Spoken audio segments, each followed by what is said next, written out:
একদম কোচি মেয়ে। কত? 10,000। কি 10 মিনিটে 10,000? এই তোমাকে কি করতে হবে ও সবকিছু বলে দিয়েছে? ঠিক আছে ঘরে এসো। টাকা? টাকা কাজের শেষে আমি ওর হাতে দিয়ে দেবো। এই চলে এসো, বসো। মাস্ক খোলো তো, মুখটা দেখি। জল খাবে? না, আরে ভয় নেই, আমি তোমার কিচ্ছু করবো না। ওই ছেলেটা তোমার কে হয়? ওটা আমার স্বামী। তোমার স্বামী তোমাকে দিয়ে এইসব নোংরামো করায়? আমি করতে চাই না কাকু, ও আমাকে দিয়ে জোর করে এসব কাজ করায়। তুমি ওর কাছে আছো কেন? আমার বাবা মা কেউ নেই, আমার সৎ মা ওই ছেলেটার কাছ থেকে অনেক টাকা নিয়ে আমাকে ওর সাথে বিয়ে দিয়ে দিয়েছে। ওকে রিল্যাক্স, জল খাও জল খাও। কি হলো, 10 মিনিট তো হয়ে গেল। আরে চিন্তা করছো কেন? যত মিনিট হবে তত 1000 টাকা দেবো, যাও। ওকে।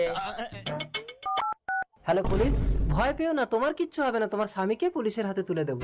আমার সৎ মা আমাকে মেরে ফেলবে। আজ থেকে আমি তোমার বাবা, আর তোমার ওই সৎ মাকে জব্দ করার দায়িত্ব আমার। হ্যালো শাশুড়ি মা। খোকা যাবে শ্বশুর বাড়ি, সঙ্গে যাবে কে? পুলিশ